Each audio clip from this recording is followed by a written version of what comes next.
Hi, what's up people? Mr. Highway here. 2020 O-Levels A Maths Paper 2. So we have been going through the entire series of questions with my attempt on this paper in one sitting, 2.5 hours. And as I mentioned, I scored 76 out of 100, not a good result, but let's learn from it. And now we're on question 8, logarithms.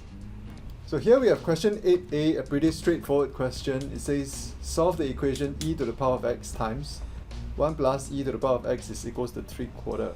I will just multiply out the left hand side. I get e to the power of x plus e to the power of 2x is equals to 3/4. So this is a quadratic equation, you have to know, okay? I will cross multiply. I get 4e to the power of 2x plus 4e to the power of x. Bring the 3 across. You have minus 3 is equals to 0. So this is like the x squared term. If you can't do this straight away, then you can let y to be equals to e to the power of x. Okay, so if you have e to the power of 2x, then that will be y squared. Okay, e to the power of x bracket square, which is e to the power of 2x, isn't it?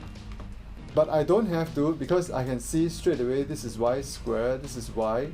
So we have a quadratic equation is the same as 2y minus 1 times 2y plus 3. It's exactly the same thing. Okay, so if you want to do that tic-tac-toe thing, okay, I do it the old school way. I'm not used to your new way, which I find doesn't make sense to me. So basically we have 4e to the power of 2x, which is 2e to the power of x times 2e to the power of x, right?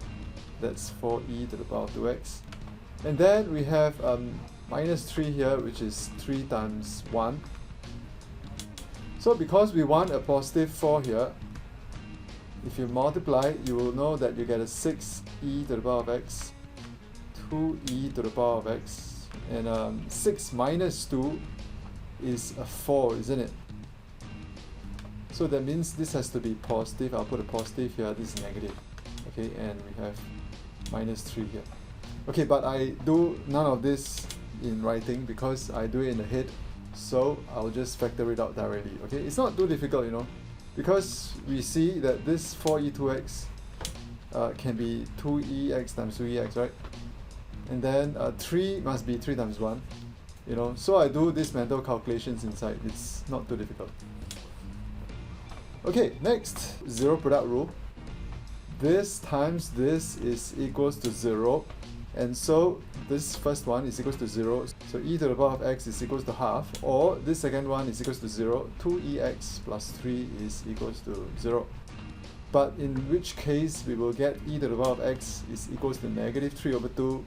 It's impossible that a positive number taking some power is going to give you a negative result.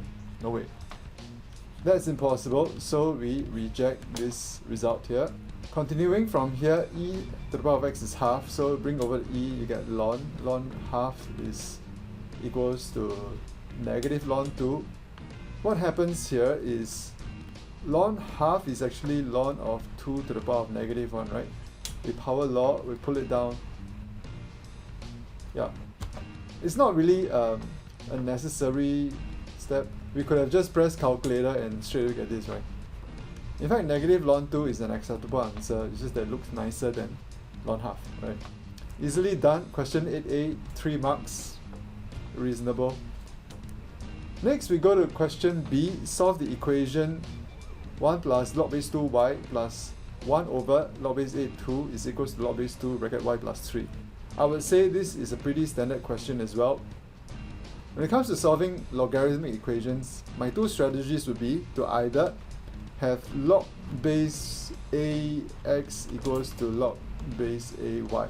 So you have log on both sides with the same base, one term on the left, one term on the right. So we can reduce this to x equals to y, okay, and remove the log. The other way is to make log base ax is equals to constant. So in that way, the log base a you bring across, you get x equals to a to the power of constant. That works as well. So I'm using this strategy for this question. I bring the 1 across because I see that that's the only term that's a constant, right? So that will form this constant. And everything else I'm going to combine to get this log base ax. I have log base 2, so this one I'm going to change it to log base 2 as well. which is what I do here. I use a change of base law to make it log base 2. The one here, I bring it across, I get this. And this one I change base, okay? Now, this one, how do we simplify this? This log base 2 cancels, right? Okay, and log base 2 8 is actually equals to 3. Why? Because 8 is 2 cubed, isn't it? So log base 2 cancels, you have a 3. But you have a 3 in the denominator of a denominator. So that's actually a 3 here, whole number 3, which I bring across to this side. Okay, so you have -1 minus 3 on this side. On the left hand side, I only have 2 terms left. Log base 2, right? So I combine them using quotient law because this is a minus here. So this y in the numerator, y plus 3 in the denominator. Okay, so far so good. Now I can bring over the base 2. We have log base 2 -4 on the right hand side, and on the left hand side you have y over y plus 3. Cross multiply, simplify it, y is equals to 1/5. Pretty straightforward. Yep, so that's another 4 marks. It's not too difficult, it's quite okay. Part C, in order to obtain a graphical solution of the equation x is equals to ln bracket 2x plus 7 over 3 bracket square, a suitable straight line can be drawn on the same axis as the graph of y equals to 3e to the power of x plus 2 over 4. Make e to the power of x over 2 the subject of this equation, and hence find the equation of this line. Alright, so I bet you 90% of the students who see this have no idea what this question is asking. Okay, this is not a very easy question, even though it's a pretty standard one that sometimes you will see in the E-Maths paper 2 graph question. Usually it's the last part. Okay, you have to draw an extra line into the graph and you find the intersection and something like that. Now I'm going to explain the concept here first. And the concept here is when you want to solve an equation, okay, there's 2 ways to do it. Number 1 is algebraic method, which is something we're very familiar with. The other one is the graphical method, where we plot 2 equations into 2 graphs, we find the intersection, and the intersection gives us the solution. So on one hand we have the algebraic method, on the other hand we have the graphical method. The solution to the algebraic method and the solution to the graphical method would be exactly the same. And this question actually puts them together. So you have to understand both to make this thing work, okay? Now the question gives us actually one of the equation already, which is y equals to 3e to the power of x over 2 plus 4. What is the other equation? That's the answer to this question. So to start off, we have to understand that this here is equation 1, and then we have some equation 2 out there that we will do substitution method, and then we put them together, and the result is this x is equals to ln bracket 2x plus 7 over 3 bracket square. Okay, so this here is the result of the substitution method, which means that if I undo this, the question tells us make e to the power of x over 2 the subject of this. We can sub e to the power of x over 2 into this, and then we can find the other equation. Okay, we have this, and I'm going to make e to the power of x over 2. So first of all, I'll deal with this square. I'll pull this 2 down to the front using power law. Okay, so it's gone from here. And then I divide by 2. I bring this 2 across. You have x over 2 here. So basically this 2 jumps from here to here. Okay, and I wrote it here.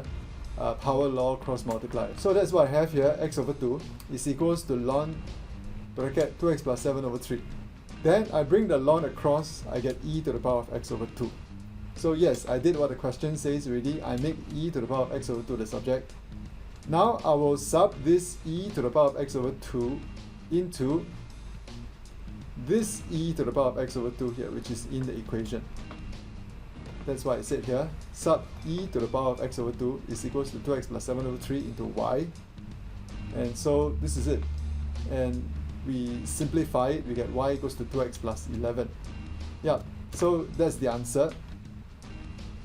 So I will explain this again because half of you are still probably lost. Now in the first place, right, we have equation 1 over here, which is this y equals to 3e to the power of x over 2 plus 4. Equation 2 is this y is equals to 2x plus 11. We do a substitution method. You sub 2 into 1, right? Yeah, basically you will get, okay, let me just write it down. You will have 2x plus 11 is equals to 3ex over 2 plus 4. So you bring this across, you have 2x plus 11 minus 4 is equals to 3e to the power of x over 2. Then we divide it by 3. We have 2x plus 7, okay, 11 minus 4 is 7. So you have 2x plus 7 divided by 3 is equals to e to the power of x over 2. Isn't that exactly what we have here?